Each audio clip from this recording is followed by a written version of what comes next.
rationale behind this project was looking at how much food wastage is generated in homes and trying to look at a way of preventing that.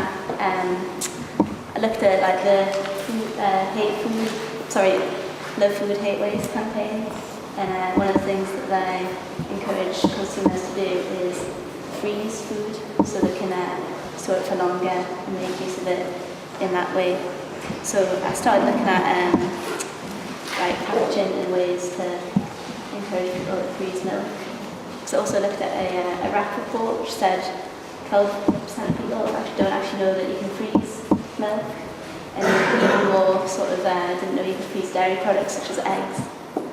So I started looking at creating a whole brand around dairy products that you can freeze, for example, grated cheese and eggs, and just bringing in sort of attention to the fact you can do that. So the product is a low density bag of a 1 pint bag of milk or a half pint, and there'd also be small sort of ice cube bag of salt one-shot hot drink packaging them.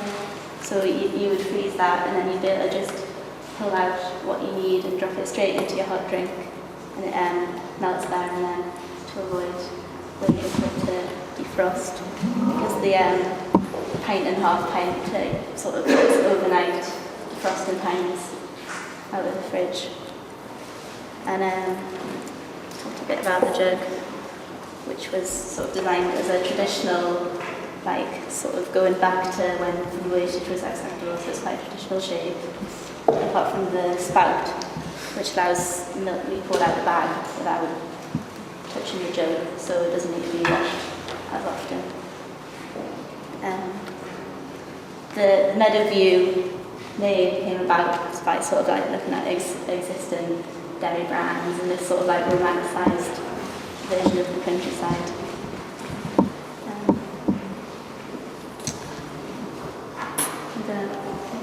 Got any questions?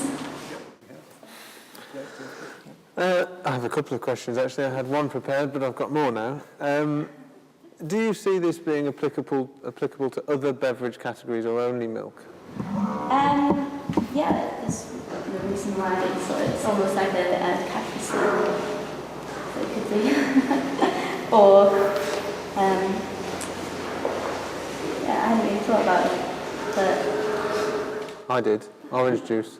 Another question I had is about, you said that it's an LDPE or a low density material. Did you look at other material options to further extend the shelf life, or were you only assuming the frozen part would do that? I was sort of assuming the frozen part. Part of my initial concept generation was like packs that you could split up and maybe have half in the fridge, half in the freezer. Or, if you weren't going to use the whole half, you could give it to someone else. So it's like the interaction in that way. More rigid packaging was more suitable for that.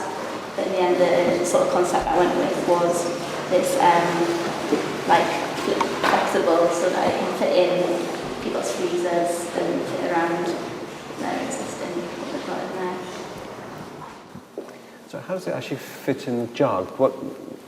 Sorry? How does it fit in the jug? What's the extra value of this jug as to just pouring into a jug and then washing the jug later? There isn't really any. It's just the jug was designed as an extra. It's a sort of traditional looking object, and it's referencing that period. It could be used with any other sort of jug that you already had around the house. Because it's just, I don't know if you've seen the graphics, it just like indicates where you cut it to. I've got time for one more question. Yep, you have. Where do you envisage it being sold? Where in the supermarket would you sell this? I hope that consumers have an option of either buying it and then freezing it themselves, or being able to buy it from the freezing section. Like that, because then that would give it even longer on the shelf life. My mum would love it. She freezes all her milk. Brilliant. Great. It's strange how the containers like bulge out when you freeze it though, isn't it? It's kind of, it's giving it that sort of, it looks a bit nicer. Okay, that's what she said. Thank you. Right.